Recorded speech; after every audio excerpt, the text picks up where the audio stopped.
Effectivement, on m'a demandé de vous parler du devenir des enfants qui survivent à nos décisions de limitation et d'arrêt des traitements. Et cette préoccupation, finalement, est une préoccupation récente pour un certain nombre de raisons. La première raison, c'est que la première façon par laquelle on s'est intéressé aux limitations et aux arrêts de traitement, c'était en analysant les modes de décès en réanimation. Autrement dit, quand on analyse les modes de décès en réanimation, il est évident qu'on ne peut pas mettre en évidence la proportion de malades qui survivent. La deuxième raison, c'est que s'intéresser à ces patients qui survivent à nos décisions de limitation et d'arrêt de traitement implique de les suivre de manière prospective, et il était absolument inenvisageable, avant que les limitations et les arrêts de traitement n'aient un cadre légal, de monter une étude pour suivre les victimes de tentatives d'assassinat. Autrement dit, il n'est pas très étonnant que ces données soient récentes. Ça ne veut pas dire que les enfants ne survivaient pas avant, mais il n'était pas possible de le mettre en évidence. Ça, ce sont les données de l'étude que Philippe appelle la Taréapède, qui montrait parmi les patients pour lesquels on se questionnait une proportion de survivants non négligeable. Donc déjà, la première notion, c'est que se questionner sur la pertinence de la poursuite des traitements de réanimation n'implique pas forcément que le malade va décéder. Et on peut regarder sur cette ligne que j'ai montrée en rouge l'état de ces patients à la sortie de réanimation, évalué par le POPC, qui est un score global de dépendance. Ils ont un score au moment de la sortie, ces patients pour qui on s'est questionné sur l'utilité des soins de réanimation, de 4, qui implique une dépendance totale de l'entourage pour la vie de tous les jours, autrement dit, un état neurologique tout à fait préoccupant. Alors, quelles sont les données disponibles sur la survie des enfants après les limitations et les arrêts de traitement? Et là non plus, on n'a pas à rougir, puisqu'il semble bien, à moins qu'on ait oublié des éléments de littérature importants, que finalement seul le GFRUP se soit pour l'instant intéressé à ce problème-là.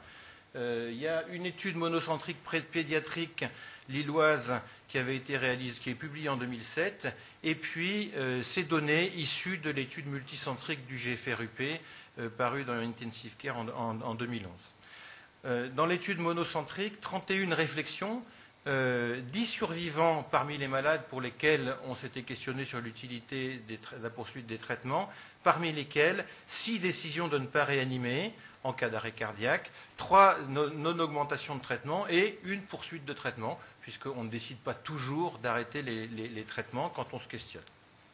Dans l'étude multicentrique du GFRUP, qui avait fait participer 15 services, 103 décisions de ne pas réanimer ou de ne pas augmenter les traitements en cas d'aggravation, et parmi ces 103, 39 enfants avaient survécu, soit 38%, et parmi les arrêts de traitement, donc quand on arrête un traitement de réanimation de suppléance, 6 survies, 7%.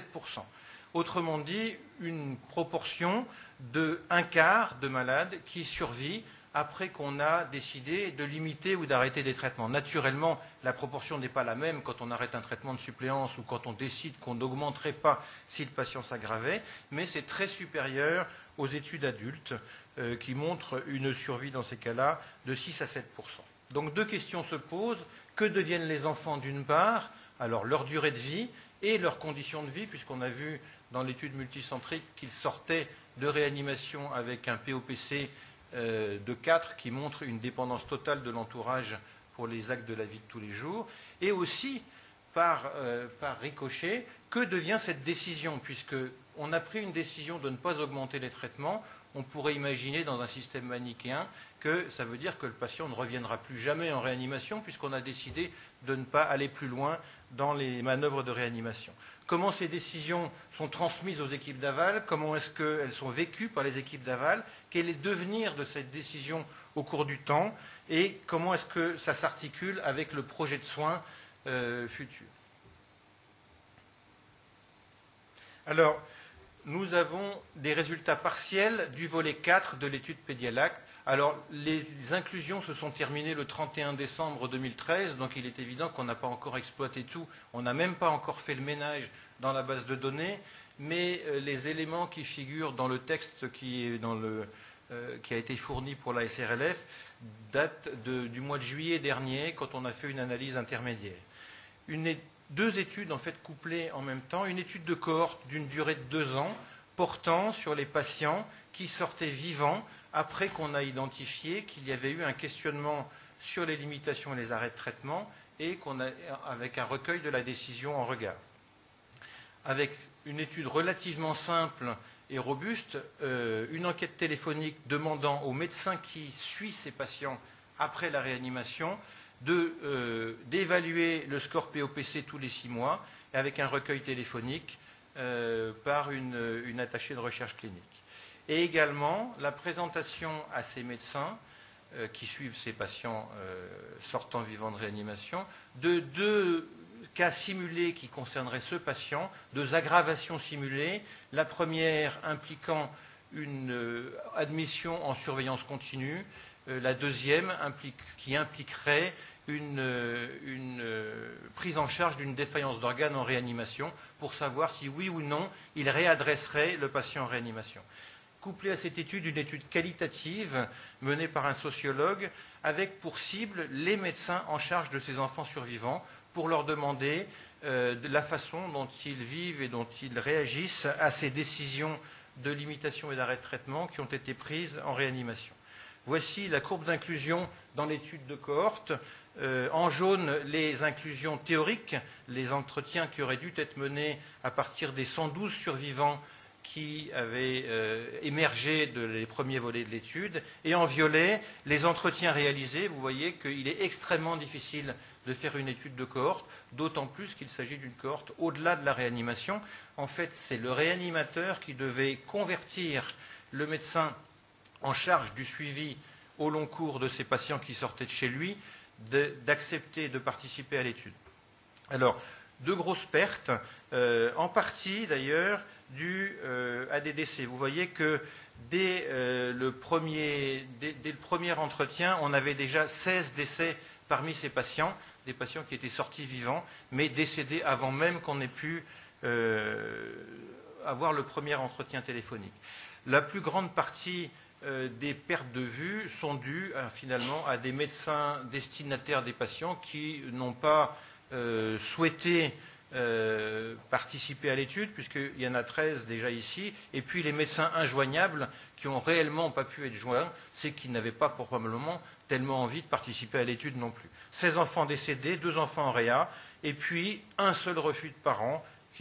Donc en fait, c'est bien un problème de difficulté d'organiser un suivi de cohorte. Autant il est simple de suivre des médecins, des enfants qu'on revoit en consultation, autant au-delà de la réanimation, quand ils se dispersent dans des modes de structure et de suivi tout à fait différentes, c'est beaucoup plus compliqué. Ceci dit, on a quand même une cohorte. Alors, voici les chiffres de mortalité. Dès le premier entretien, 16 enfants étaient déjà décédés, et puis vous voyez les chiffres cumulés. Alors donc là, on n'a pas encore nettoyé la base, c'est 37 décès, on ne sait pas encore s'il faut les rapporter aux 58 enfants suivis, ou alors si on peut pouvoir arriver à les rapporter aux 112 enfants sortis vivants, si on arrive à récupérer des données sur la mortalité des 112 des autres enfants qui n'ont pas encore été, qui ont été plus ou moins perdus de vue. Quelle est l'évolution du score POPC des enfants survivants? Donc les données de l'étude monocentrique montraient qu'à la sortie de réanimation, les enfants avaient un POPC médian à 4, ce qui est exactement la même valeur que le POPC médian à la sortie de l'étude multicentrique. Le POPC à distance pouvait s'améliorer pour la moitié des patients et stagnait pour un tiers d'entre eux. Dans l'étude multicentrique, sur ces 57 patients qui ont pu être suivis, le POPC à la sortie de réanimation est donc de 4, comme dans l'étude monocentrique. 10 d'entre eux se sont améliorés, 43 ont stagné et 4 se sont dégradés, en sortant bien entendu les enfants décédés, puisque un enfant décédé a par définition un POPC à 6 qui ne donne aucun renseignement sur la moyenne. Il faut faire l'intérêt de faire un POPC, c'est sur les enfants survivants. 37 enfants donc décédés, mais pour l'instant encore de gros doutes sur le dénominateur. Ça peut aller jusqu'à 65% de mortalité, mais au mieux, on peut le diviser par 2 puisqu'on a à peu près un perdu de vue sur 2. Les données sur la transmission des tenants et des aboutissants des décisions aux équipes d'aval, c'est-à-dire aux équipes qui prennent les malades en charge à la sortie de réanimation. Dans l'étude monocentrique parue dans les archives de pédiatrie, il y avait trace d'un questionnement dans 4 cas sur 37, de la décision 3 sur 37, et la connaissance effective des médecins qui suivaient les patients de l'existence ou non d'un questionnement en réanimation et des décisions antérieurement prises était nulle. Dans cette première étude, on avait effectivement été vérifié, si ça avait été écrit dans les lettres de sortie, dans les dossiers médicaux, et on avait vérifié la connaissance de ces médecins en leur demandant, savez-vous si oui ou non il y avait une décision antérieure, puisqu'on avait une cohorte de patients pour lesquels on s'était questionné, mais tous n'avaient pas eu une décision. Dans l'étude Pédialat qui est en cours d'exploitation, on a simplement interrogé les médecins en charge des patients à la sortie de réanimation sur le contenu du courrier de sortie de réanimation. Pour 56% d'entre eux, la notion de limitation et d'arrêt de traitement était présente dans le courrier de sortie de réanimation. Ceci dit, il n'y a aucune raison non plus que d'autres spécialistes nous fassent des cadeaux et viennent dire que les réanimations sont particulièrement performantes. Donc, il n'y a pas de raison forcément de douter du recueil. Dans les dossiers d'aval, il disait que dans 61% des cas, la notion d'une limitation ou d'un arrêt de traitement en réanimation était présente dans leur dossier et le type de décision dans 67%. Mais nous n'avons pas été vérifiés. C'est quand même l'élément de comparaison qui est important. Si on compare les chiffres de l'un et de l'autre, là, il s'agit d'une enquête téléphonique. Et il existerait, dans 40% des cas, la trace d'un positionnement dans le dossier du service d'aval de l'équipe en charge du patient à la sortie de réanimation. Alors, quel est le devenir de ces décisions? Ce sont des chiffres qui sont uniquement tirés de la première visite, donc 6 mois après l'inclusion dans l'étude, pour avoir un maximum de patients, puisque les autres échéances n'ont pas encore été exploitées. Quand on présente aux médecins en charge des patients des scénarios d'aggravation fictifs qui pourraient toucher le patient qu'ils suivent, quand il s'agit d'un scénario impliquant un transfert en surveillance continue, les médecins en charge des patients disent qu'ils demanderaient une admission dans un service de surveillance continue dans 47% des cas et qu'ils proposeraient eux-mêmes des limites au traitement dans 21% des cas.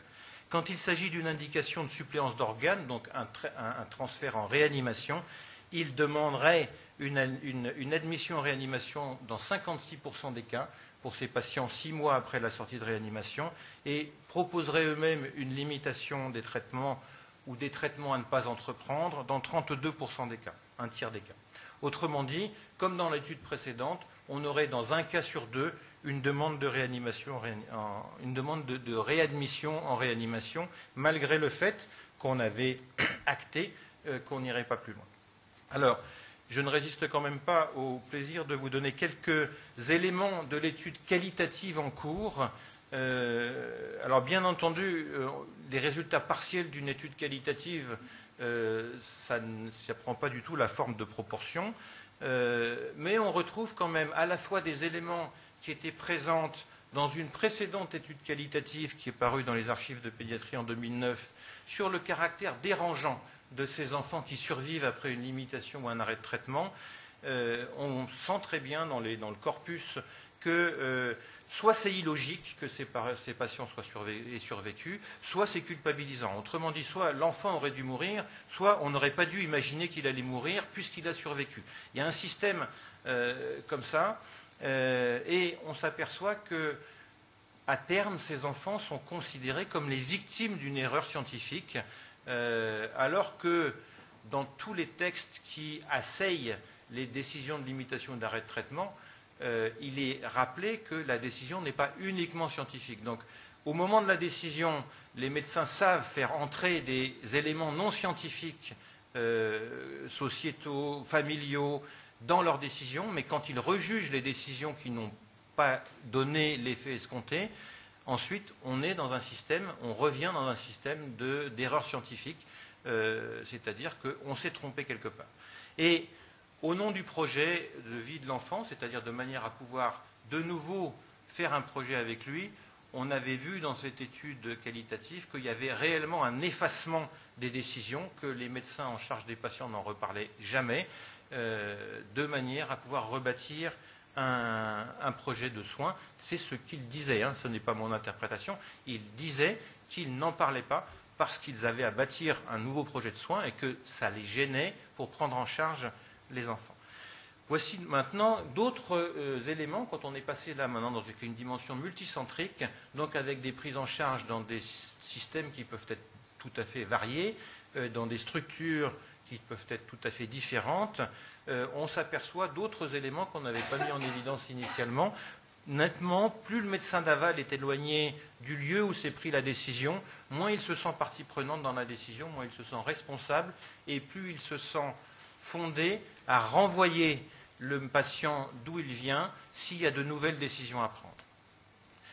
On sent dans le corpus, on voit, et il est écrit, que finalement le questionnement éthique, on aurait pu mettre des guillemets, est reconnu comme une prérogative du CHU, c'est-à-dire qu'ils décident là-bas, moi je suis quelqu'un de terrain, je m'occupe de l'enfant, eux décident. Ceci dit, malgré cela, il existe également autant d'éléments qui témoignent d'une liberté finalement de ces médecins qui suivent les patients au sortir de la réanimation, puisqu'ils ne se sentent pas du tout engagés par ces décisions, et ils soulignent bien que le temps fait son œuvre et qu'après quelque temps, les patients vont mieux, ils pourraient être réadressés en réanimation. C'est ce qu'on constate d'ailleurs dans les recueils par téléphone. Il y a également des éléments finalement d'agacement sur l'inefficacité, là on aurait dû mettre des guillemets, des limitations et des arrêts de traitement. Autrement dit, un agacement vis-à-vis du décalage entre modélisation et effet attendu. Vous avez deux citations ici qui sont assez cruelles, mais qui montrent bien quand même ce que pensent les médecins. Alors, il ne s'agit pas de réanimateurs, il s'agit de médecins en charge des patients après que les traitements ont été limités en réanimation et qui sont sortis de réanimation avec un score PVO-PC assez catastrophique. Ceux qui doivent mourir tout seuls sont déjà morts et ceux pour lesquels on se dit ça va être trop grave, c'est trop tard, ils ont les moyens de survivre. On se dit qu'on ne réanimera pas, mais s'il fait un malaise grave, mais on fait tout pour qu'il ne fasse pas de malaise grave. Voilà le genre de propos qui soulignent finalement une espèce de décalage entre la modélisation et les effets attendus des limitations et des arrêts de traitement. Et puis, il y a des éléments de critique de la collégialité. J'ai mis les plus percutants. La collégialité, c'est déresponsabilisant. Une décision collégiale, c'est toujours ne rien faire. Donc, on n'est pas du tout dans un pays où tout le monde est, enfin, dans un système où tout le monde est content des décisions. Effectivement, je ne conteste pas du tout les études précédentes qui montrent une amélioration de la formalisation, une amélioration de la collégialité, et on est tout à fait fiers de ça. Ceci dit, on n'est pas les patients qui sortent vivants de réanimation ne vivent pas dans un monde de réanimateurs, et ces enfants-là ne sont pas destinés à rester en réanimation. Ils sont pris en charge par d'autres médecins qui ont aussi leur opinion. Il y a également de nombreuses fois l'expression de crainte pour les parents, c'est-à-dire les médecins en charge des patients après les limitations de traitement soulignent qu'il y a eu un double traumatisme pour les parents qu'ils ont du mal à prendre en charge. On a annoncé aux parents une mort possible, voire probable, et ils ont à réinvestir un miraculé. Il y a des doutes sur le consentement réel qui sont exprimés dans le corpus, et également l'expression d'un grand embarras vis-à-vis de tout ce qui relève du religieux et du culturel, qui manifestement gêne énormément la prise en charge de ces patients, en tout cas des décisions de réanimation et d'arrêt de traitement. En conclusion, ce qui apparaît de manière éclatante, c'est que le modèle limitation, arrêt de traitement égale décès n'est pas du tout le reflet de la réalité. La réanimation est une étape dans le parcours de ces enfants, et d'ailleurs, tout le monde peut témoigner que la plupart des enfants qui viennent en réanimation, et il y a des publications sur ce sujet là-dessus, sont des enfants qui sont déjà suivis pour une pathologie lourde, c'est-à-dire que le schéma de l'enfant sain qui vient en réanimation et qui ressort guéri ou mort, finalement, ça n'est qu'une minorité de nos patients. La réanimation est bien une étape dans ce parcours.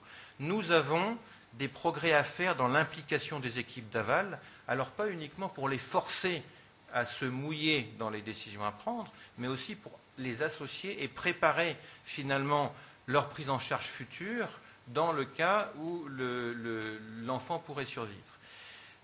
On voit très bien aussi que puisqu'il y a une proportion non négligeable de survivants, on aurait intérêt à trouver une formulation des choses sous une forme plus positive d'un nouveau projet de soins, plutôt que de parler uniquement de limitation d'arrêt de traitement. Alors bien entendu, il s'agit d'une composante palliative à toute activité, et dans les autres spécialités aussi, ce tournant se prend partout. Même les neurologues disent qu'ils ont une activité en partie palliative, ce qui, il y a 15 ans, n'aurait été absolument impensable. Donc, toutes les spécialités sont en train de réaliser qu'une partie de leur activité a une dimension palliative, mais associer systématiquement donc, ces décisions avec le décès ou comme une sorte d'impasse, et finalement la survie serait un artefact, n'est certainement pas viable longtemps. Et là, les médecins à qui on transfère ces patients ont certainement droit à ce moment-là à ce qu'on prenne plus en compte la façon dont ils vont pouvoir prendre ensuite ces malades en charge dans nos décisions. Et enfin, ça a été déjà dit par Philippe Hubert, mais ça peut être rappelé, le consultant que nous impose la loi française sur ce sujet-là est un facteur finalement d'homogénéisation des prises en charge.